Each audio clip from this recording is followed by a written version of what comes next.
You know what? I was wrong. Back when I was making the Sword and Shield video, I didn't exactly have the best impression of lances. It's all stemmed from me getting my ass handed to me by Velkhana when I was a lot less experienced in the game and didn't know how to make proper builds. After learning more about the game and trying out lance now out of boredom, I realized that this weapon is a lot more powerful than it may seem. Being an ancient weapon of the series, I had the fortune of trying it out when I still had a PS2. Sadly, I was too stupid back then to truly appreciate the weapon, as I was just playing with cheats from this old bootleg CD called Action Replay, which was huge in the Indonesian market. Now, in Monster Hunter World, I finally played it enough to a point where I'm confident enough to provide a proper assessment of the weapon. Without further ado, here are the advantages of the weapon. The first and biggest advantage that the weapon has is that it is unmatched at blocking. Hits that would cause other weapons to recoil is but a mild setback to a lance player. The weapon itself also has really good counters that are lenient in timing and also has a maneuver with decent coverage while blocking. Nothing really beats the sense of safety one can feel with this weapon once you slap on Health Augment, Guard level 5 and Guard up. Second advantage of this weapon is the existence of Power Guard. If you are sure that you will suffer from a flurry of hits, going into Power Guard mode will ensure that when you take hits, you will not lose stamina in the slightest. Besides, for defensive purposes, Power Guard can also be used offensively. You can use it to do 180-degree turns with a powerful thrust at the end, and you can even charge out of this as well. Even better is that, if you are suffering from heavy knockback, you can directly go into Power Guard by holding the block and dodge button in the middle of the knockback animation. If there's one drawback of this particular mode is that you basically take more chip damage if you do block hits with this, but that's it really. Third perk of the weapon is that it is insanely good at tenderizing. Lance gets to have an insanely good clutch claw attack that tenderizes in a single claw attack with good distribution of softened buildup. Even if you didn't predict it right and only land the first hit twice, you'd still be able to tenderize in 2 claw attacks. Even better is that the weapon gains access to super armor for tenderizing if one were to perform a counter claw. If you don't want to counter claw, the weapon also has the normal claw launch, which is toggleable by pressing the toggle slinger aim whilst holding the slinger button when the lance is unsheathed. Fourth advantage is that the weapon has really good slingshot capabilities. Unlike many weapons, you are essentially allowed to choose between normal slinger shots and slinger bursts. Not only that, when you're in slinger burst mode, you are also blocking as well. Counterclaw can also be used to provide super armor that allows you a guaranteed flinch shot, further increasing this weapon's utility. It might not seem a lot, but I do think the precise nature of Lance's attacks and its incredible length is the fifth advantage of the weapon.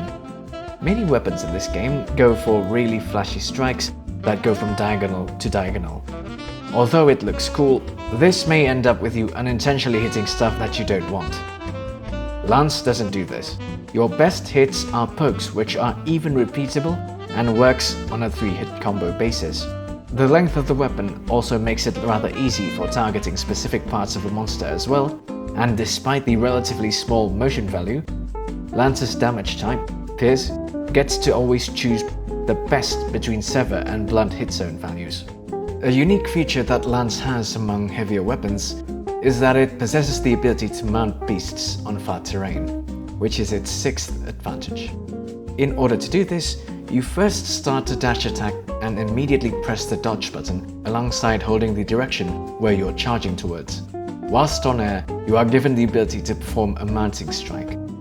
Granted, Lance doesn't have a great mount finishing move, but whenever you mount something, you're not under attack. And if you do succeed on toppling a beast, that's a nice exploitable opening for your teammates and yourself. The mounting attack can also be used as an alternative to the reverse attack in case you want to drastically correct your direction when charging. And that's for the good parts of the weapon. Now's the time that I speak of the drawbacks. Before this part starts, I want you guys to realize that in higher levels of play, many drawbacks of a weapon are practically unnoticeable. Still, I do list these in case a newcomer of the weapon does end up trying one because of this video. I think the first and biggest drawback of Lance is that it couldn't roll. Now, if you say, But Carl, you have the best shield in the game.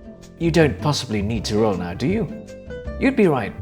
The thing is, most of the weapons in this game get to roll, and this weapon necessitates very different inputs for repositioning, which may be a big obstacle to newer players of the weapon, especially when the monster has unblockable attacks and you didn't have the guard up skill. One unintended consequence of not being able to roll is that you might also have trouble getting rid of dangerous status effects like Blast Blight or Scourge, since hops are less effective. The second disadvantage that I notice is that it doesn't sheath quickly. Might not seem a lot, but sheathing is how you consume potions, cure all sorts of status effects, and even access to the easiest dodge in the game, the Superman dive. The thing about sheathing in this game is that one can't roll cancel it in the middle of the move, so the longer you're stuck in this animation, the more vulnerable you are. Given that the weapon is highly interwoven with blocking as well, it's inevitable that you'll take chip damage when blocking certain hits. If you don't have a Palico with Figure Wasp, environmental heals, health boosters, which necessitates sheathing to put down in the first place, and have equipment effects like Health Augment, Gigantic Ambition and others, the only option you have to heal is to sheath. The third disadvantage is that the weapon has a 70% elemental damage and status effect modifier, despite not having that fast of an attack speed. To be fair, this modifier is not that huge of a problem as the meta in Monster Hunter World is raw damage to begin with, and the one monster in the game that cares about elemental damage exists way late in the game. Fourth disadvantage is it not being able to take advantage of helpless monsters as much as other weapons. Many weapons in this game have high damage moves that are also high in commitment, and Lance doesn't have moves like this. At best, the move you can do when you're facing a toppled monster is repeating 3 high thrusts and an instant dash finishing thrust. Still, I don't consider this to be a big drawback since the specialty of Lance is being able to do steady damage against a rampaging beast. I just think it's a bit of a missed opportunity considering how good it is at flinchshotting and mounting. Fifth one is a rather minor disadvantage as well, but I do think it's worth mentioning. Many good moves of Lance require stamina to use. Depending on the attack, blocks can end up draining a huge chunk of your stamina, and doing moves like hops while using little stamina does stop your stamina regen. Power Guard also rapidly drains stamina if the enemy is not attacking.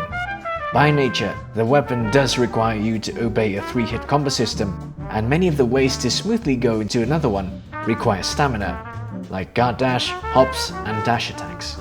The reason why I put it as a minor disadvantage is that once you learn which attacks to block and which to reposition away from, or even iframe, stamina is practically a non-issue. And that's what I think of Lance. It's a weapon that prioritizes substance over style and definitely something worth learning if you're the sort of person who prefers to stand your ground instead of dodging and want to do steady damage throughout the entire hunt. I hope the video was useful or at the very least amusing.